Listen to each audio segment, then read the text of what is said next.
Imagination, imagine, that's an action word. It isn't just a verb, it's an action word.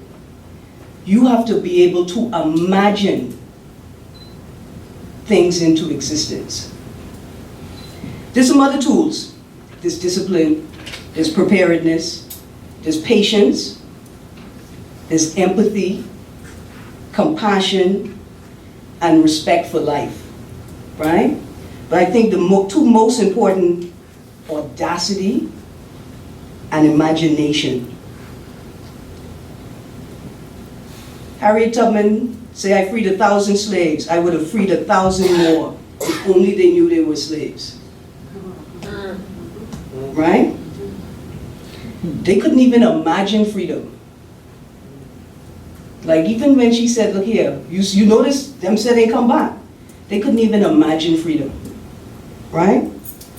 So I'm going to be very quick. I want to talk about some examples of audacity and imagination. Right? Let's look at audacity. Today, on the way here, I had many moments where I had to stop and remember that I love my people. That I have to acknowledge the audacity to survive, even if that survival may mean my annihilation.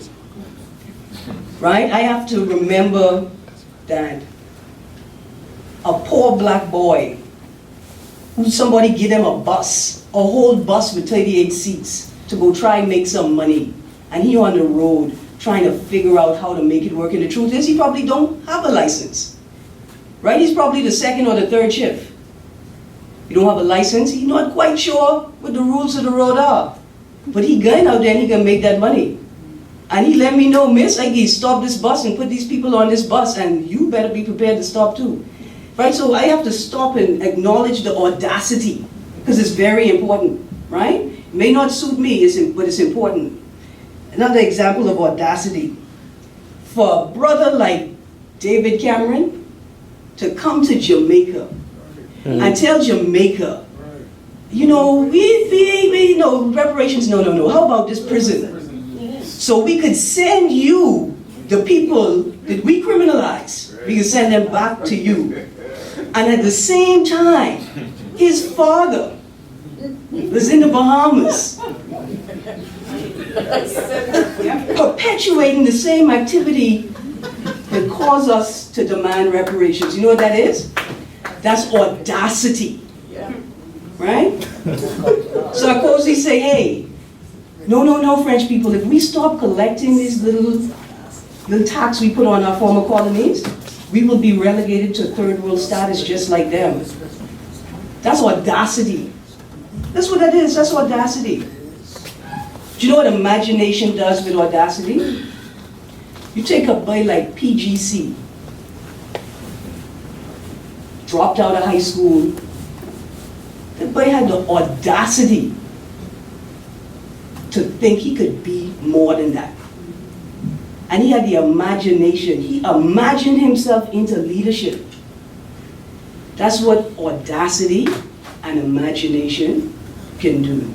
There's a brother I went to COB with, the lollipop man, the blow pop man. This brethren had audacity and imagination. He figured out he could get a bachelor's degree selling blow pop at COB out of his backpack. That's audacity and imagination and discipline and patience. He had compassion. If you spend $2 in blow pop with him and you ain't get a quarter, this boy can give you a blow pop. Why? Because we in this together. That's compassion and empathy. Switcher. This boy is selling juice on the side of the road. Now he has a commercial enterprise where he has 3 brands of lemonade. Now his lemonade ain't as good as mine because my imagination better than his. Right? No, he making mango. You got one little mango, you got one little berry, you got one little something. I just make Ganap lemonade. I just make Scarlet Plum lemonade. Because I had the audacity to go out there and tell Bahamians, this tastes so good, you would buy it from a sissy. That's audacity and imagination. I sell a product. It's a rum product. I little advertising. I sell a rum product. I don't have a license to make alcohol. But you can't find Scarlet Plum rum, Soursop rum, Nep rum, Paul Plum rum. You can't find it anywhere else unless you come to me. Right? Audacity and imagination. The truth is, I sell it as a boutique craft item, a tourism-based product, right? Audacity and imagination. I didn't give it to the Prime Minister. I didn't give it to the Chinese ambassador. Y'all cannot lock me up no more.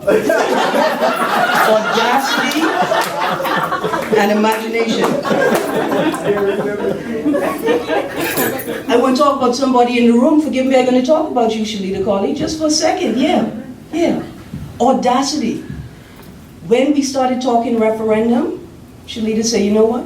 I'm not sure what's going on. And I know the people around me are not sure what's going on. Ms. Carly organized a community forum for 2 years, where she invited community leaders and professional leaders to come to the community to engage Bahamians on issues that are important to them. That's audacity and imagination. She have a better referendum education campaign than the government. This is one woman in Palmdale Primary.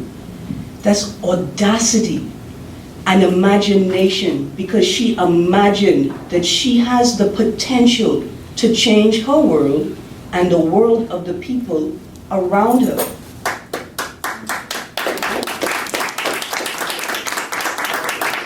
Alex Morley, here earlier today, audacity and imagination. We have a socialist party in the Bahamas. They have a vibrant community of activities. A vibrant community. They have commercial enterprise.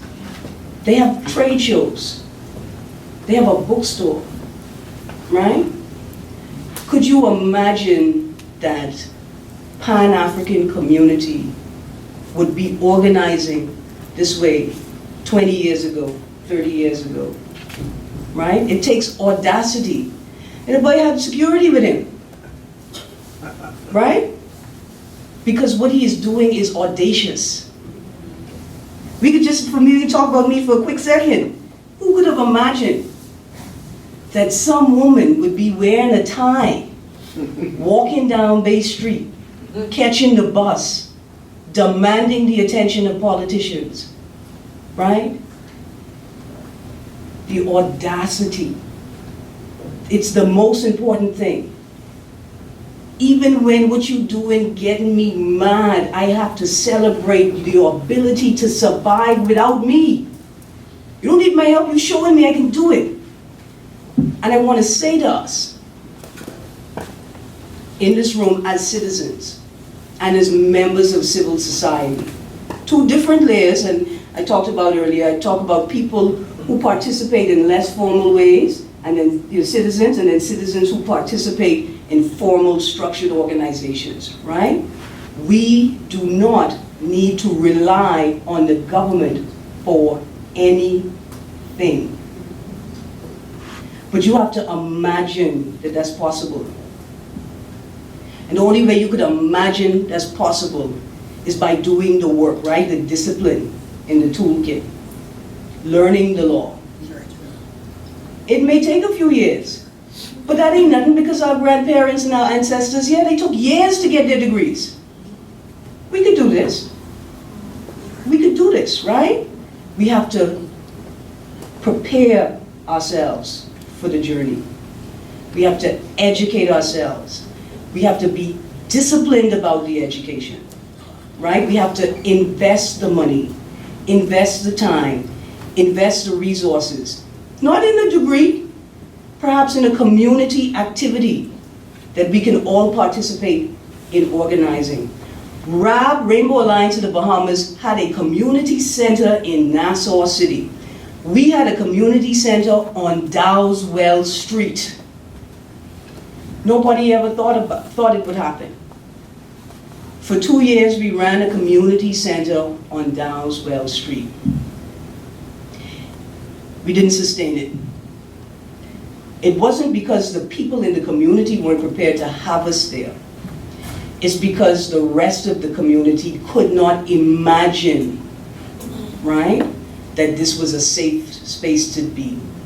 There were many things. They could not imagine that the light-skinned, bougie, upper middle class, very polite speaking members of the community was doing this out of the goodness of their heart. They couldn't imagine that this was a project for the entire community, right? But we push at it, we keep on. We have the audacity to survive, right? And so I don't even want to talk about the audacity of survival in terms of gay people. I want to talk about the audacity of little children, right? Mainly little black children. But you know what? We got some little white children, little Chinese children, little mixed race children in this country who are going through some tremendous stress.